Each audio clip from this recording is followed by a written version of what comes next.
ಆವೇಶಂ ಇದು ಜೀತು ಮಾಧವನ್ ಅವರು ನಿರ್ದೇಶಿಸಿರುವಂಥ ಚಿತ್ರ.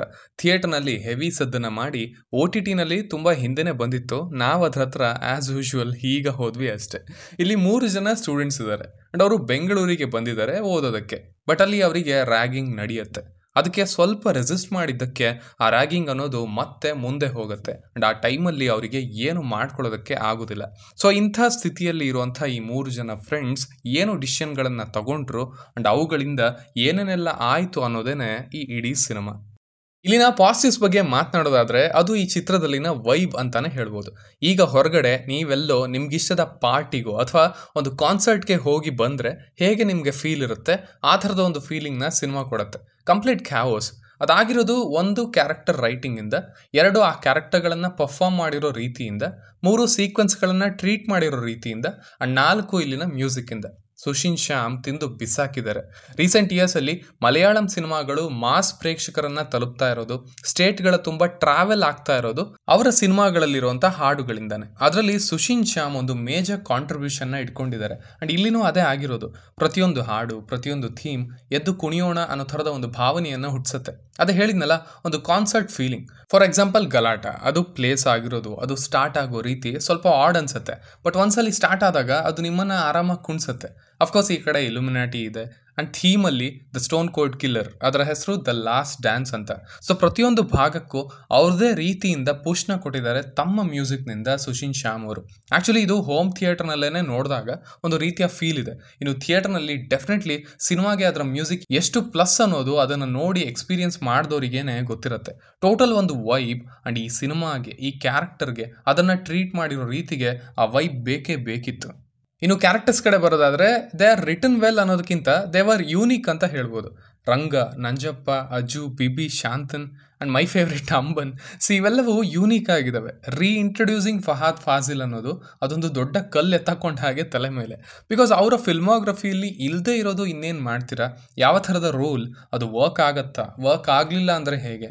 ಸೊ ಇವೆಲ್ಲ ಯೋಚನೆಗಳು ಆ ಟ್ಯಾಗ್ಲೈನಿಂದ ಬರುತ್ತೆ. ಎಕ್ಸ್ಪೆಕ್ಟೇಷನ್ಸ್, ಹೆದರಿಕೆಗಳು ಹುಟ್ಟುತ್ತೆ. ಬಟ್ ಲಿಟ್ರಲ್ ಆಗಿ the definitely reintroduce Fahadh Faasil ಅಂತಾನೆ ಹೇಳ್ಬೋದು. ಮಾಸ್ ಸೈಡ್ಗೆ ಬಂದಿದ್ದಾರೆ. ಸಿನಿಮಾ ಕಮರ್ಷಿಯಲ್ ಆಗೂ ಇದೆ ಆ್ಯಂಡ್ ಅಫ್ಕೋರ್ಸ್ ಆ ಕ್ಯಾರೆಕ್ಟರ್ ಡಾನ್ ಹೌದು, ಬಟ್ ಟಿಪಿಕಲ್ ಅಲ್ಲ. ಡಿಬೇಟಬಲ್ ಹೌದು, ಬಟ್ ರಿಲೇಟಬಲ್ ಅಲ್ಲ. Ranga is different. Also best part ಏನಂದರೆ ಅವನನ್ನು ಒಳ್ಳೆಯವನಾಗಿ ಮಾಡಿಲ್ಲ. ಅಣ್ತಮ್ಮ ಡಾನ್ ಅಷ್ಟೇ. ಗ್ಯಾಂಗ್ನವರನ್ನು ಬಿಟ್ಟು ಹೋಗ್ತಾನೆ. ಅವರು ಜಸ್ಟ್ ಸಾಕು ನಿಲ್ಲಿಸ್ತೀವಿ ಅಂದರೆ ಅವರನ್ನು ಸಾಯಿಸ್ತಾನೆ. ಆಟದ ಹೆಸರಲ್ಲಿ ಚಾಕು ಹಾಕ್ತಾನೆ, ಸಂಬಂಧಿಕರನ್ನು ಕೊಲ್ತಾನೆ. ಸೊ ಈಸ್ ಬ್ಲ್ಯಾಕ್ ಅಷ್ಟೇ. ಅವನನ್ನು ಗ್ರೇ ಮಾಡೋದು, ಒಳ್ಳೆಯ ಥರ ತೋರ್ಸೋಕೆ ಹೋಗೋದು ಅದೆಲ್ಲ ಮಾಡಿಲ್ಲ.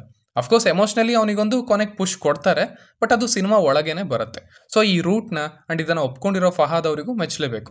ರಂಗ ಈಸ್ ನೋ ಹೀರೋ, ಅದು ಕ್ಲಿಯರ್ ಆಗಿ ಗೊತ್ತಾಗುತ್ತೆ ಆ್ಯಂಡ್ ಅದನ್ನು ಮಾಡಿದ್ದಾರೆ ಸಿನಿಮಾದಲ್ಲಿ. ಬಟ್ ರಂಗನ್ನ ನಾವು ಸೆಲೆಬ್ರೇಟ್ ಮಾಡ್ತೀವಿ ಬಿಕಾಸ್ ಆಫ್ ಇಸ್ ಯೂನಿಕ್ನೆಸ್ ಅಷ್ಟೇ. ಸೊ ಆ ಕ್ಲಾರಿಟಿ ಇಷ್ಟ ಆಯಿತು. ಆಲ್ಸೋ ಇಲ್ಲಿನ ಟ್ರೀಟ್ಮೆಂಟ್ ನೀವು ಅಬ್ಸರ್ವ್ ಮಾಡಿದ್ರೆ ಕಾಮಿಡಿ ಟೆಂಪ್ಲೇಟ್ನಲ್ಲಿ ಇಲ್ಲ. ಸಿಚುವೇಶನಲ್ ಕಾಮಿಡಿ ಹಾಗೆ ಒನ್ ಲೈನರ್ಸ್ ಮಿಕ್ಸ್ ಆಗಿದೆ.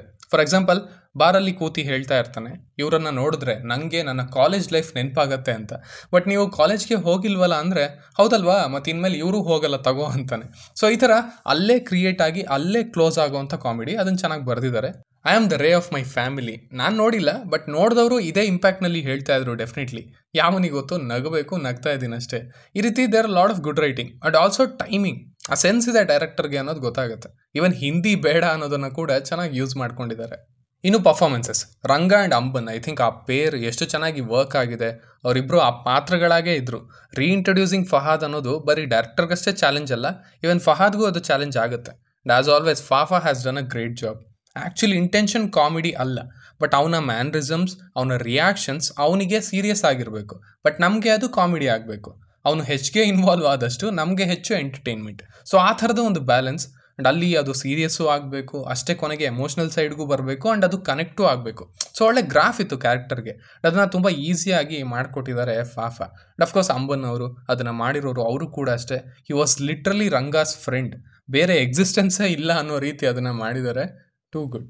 ಆಲ್ಸೋ ಫ್ಲ್ಯಾಶ್ ಬ್ಯಾಕ್ನ ಟ್ರೀಟ್ ಮಾಡಿರೋ ರೀತಿ, ಅವನಿಗೊಂದು ಬ್ಯಾಗೇಜ್ ಇದೆ ಅನ್ನೋದನ್ನು ಹೇಳಿರೋ ರೀತಿ, ಅದಕ್ಕೆ ಟೈಮ್ ಕೊಡದೇ ಇರೋದು, ಇವೆಲ್ಲ ಟ್ರೀಟ್ಮೆಂಟ್ ಒಳಗೇ ಬರುತ್ತೆ. ಆ್ಯಂಡ್ ಸರ್ಪ್ರೈಸಿಂಗ್ಲಿ ಅವರು ತಗೊಂಡಿರೋ ನಿರ್ಧಾರಗಳು ಚೆನ್ನಾಗಿ ಕೂಡಿದ್ದಾವೆ, ವಿಚ್ ಇಸ್ ಡಿಫಿಕಲ್ಟ್. ಒಂದೊಂದ್ಸಲಿ ಹಾಗಾಗಲ್ಲ. ಬಟ್ ಅದೇ ಎಲ್ಲ ಅಂಶಗಳು ಸೇರಿ ಆ ವೈಬ್ ಕ್ರಿಯೇಟ್ ಆಗಿರೋದ್ರಿಂದನೇ ಹೊರಗಿನಿಂದ ಏನಿದೆ ಸಿನಿಮಾದಲ್ಲಿ ಅಂತ ಅನಿಸಿದ್ರು ಕೂಡ ಈ ಸಿನಿಮಾ ಒಂದು ಡಿಫ್ರೆಂಟ್ ಎಕ್ಸ್ಪೀರಿಯನ್ಸ್ನ ಕೊಡುತ್ತೆ, ಒಂದು ಡಿಫ್ರೆಂಟ್ ವೈಬ್ನ ತರುತ್ತೆ. ಇನ್ನು ನೆಗೆಟಿವ್ಸ್ ಕಡೆ ಬರೋದಾದರೆ it's just an event based cinema. Bar, college, ಮನೆ ಅಷ್ಟೇ, ಆ ಕಡೆ ಈ ಕಡೆ ಎಲ್ಲೂ ಹೋಗಲ್ಲ. ಆಲ್ಸೋ ಸೆಕೆಂಡ್ ಹಾಫ್ನಲ್ಲಿ ಡಮ್ ಶರಟ್ಸ್ ಒಂದು ಮಾಡಿದ್ದಾರೆ. ಅದು ಡೆಫಿನೆಟ್ಲಿ ಸೆಪ್ರೇಟ್ ಆಗೂ ವರ್ಕ್ ಆಗುತ್ತೆ. ಥಿಯೇಟರ್ನಲ್ಲೂ ಹೆವಿ ವರ್ಕ್ ಆಗಿರುತ್ತೆ. ಬಟ್ ಅದನ್ನು ತೆಗೆದು ಕಾನ್ಫ್ಲಿಕ್ಟ್ ಕಡೆಗೆ, ಅಂದರೆ ಓಕೆ ಇದು ಈ ಅಟ್ಯಾಚ್ಮೆಂಟ್ ಎಷ್ಟು ಸೀರಿಯಸ್ ಆಗ್ಬೋದು ಅನ್ನೋದನ್ನು ಬೇಗ ತಂದಿದ್ರೆ, ಅದನ್ನು ಇನ್ನೂ ಸೀರಿಯಸ್ ಆಗಿ ಇಂಪ್ಯಾಕ್ಟ್ಫುಲ್ ಆಗಿ ಡೀಲ್ ಮಾಡಿದರೆ ಒಂದು ಡಿಫ್ರೆಂಟ್ ಟರ್ನ್ನ ತಗೊಂಡಿರೋದು ಸಿನಿಮಾ ಅಂತ ಅನ್ನಿಸ್ತು. ಆ್ಯಕ್ಚುಲಿ ಇಂಟರ್ವ್ಯೂನಲ್ಲಿ ಮೊದಲೇ ಹೇಳಿದರು, ನಾವು ಈ ಸಾರಿ ಸ್ವಲ್ಪ ಕಮರ್ಷಿಯಲ್ ಆಗಿ ಟ್ರೈ ಮಾಡಿರೋದು, ನೋಡಿಕೊಂಡೇ ಮಾಡಿರೋದು ಅಂತ. ಸೊ ಆ ಸೀಕ್ವೆನ್ಸ್ಗಳು ಸೇಫ್ ಪ್ಲೇನೆ, ಥಿಯೇಟರ್ಗೆ ಅಂತ ಮಾಡಿರೋದು. ಆ್ಯಂಡ್ ಅವು ಅಲ್ಲಿ ವರ್ಕ್ ಆಗಿದ್ದಾವೆ ಕೂಡ. ಅಲ್ಲಿ ಆ್ಯಕ್ಚುಲಿ 2 ರೂಟ್ ಇತ್ತು. ಈ ಸಿನಿಮಾನ ಇಂಪ್ಯಾಕ್ಟ್ಫುಲ್ ಆಗಿ ಮಾಡೋದು ಟರ್ನ್ ಆಫ್ ಇವೆಂಟ್ಸ್ನಿಂದ, ಇಲ್ಲ ಎಂಜಾಯಬಲ್ ಆಗಿ ಸ್ಟೈಲಿಶ್ ಆಗಿ ಹೇಳಿ ಮುಗಿಸೋದು. ಸೊ ಅವರು 2ನೇದನ್ನು ಚಾಯ್ಸ್ ಮಾಡಿದ್ದಾರೆ and that's fair also. But personally second ಹಾಫ್ನಲ್ಲಿ ಒಂದಷ್ಟು ಸೀಕ್ವೆನ್ಸ್ಗಳನ್ನ ಟ್ರಿಮ್ ಮಾಡಿ ಇದನ್ನು ಇನ್ನೂ ಕಾನ್ಸಂಟ್ರೇಟ್ ಆಗಿ ಕೊಟ್ಟಿದ್ರೆ ಇನ್ನೂ ಚೆನ್ನಾಗಿರೋದು ಅಂತ ಅನ್ನಿಸ್ತು, ಸ್ಪೆಷಲಿ OTTಲಿ ಒಬ್ಬನೇ ಕೂತು ನೋಡಬೇಕಾದ್ರೆ. ಸೊ ಸಿಂಪಲ್ ಆಗಿ ಹೇಳೋದಾದರೆ it's a good watch. Different ಆಗಿದೆ, ಎಂಜಾಯ್ ಮಾಡ್ಬೋದು, nothing more nothing less. But ಥಿಯೇಟರ್ನಲ್ಲಿ ಆ ಕಮ್ಯುನಿಟಿ ವಾಚಿಂಗ್ನಲ್ಲಿ ಇದು ಡೆಫಿನೆಟ್ಲಿ ಮಜಾ ಕೊಟ್ಟಿರುತ್ತೆ. ಅದನ್ನು ಸೆನ್ಸ್ ಅಂತೂ ಮಾಡ್ಬೋದು ಸಿನಿಮಾದಿಂದ. ಸೊ ಇಷ್ಟು ನನ್ನ ರಿವ್ಯೂ ಆಗಿತ್ತು ಈ ಸಿನಿಮಾದ ಬಗ್ಗೆ.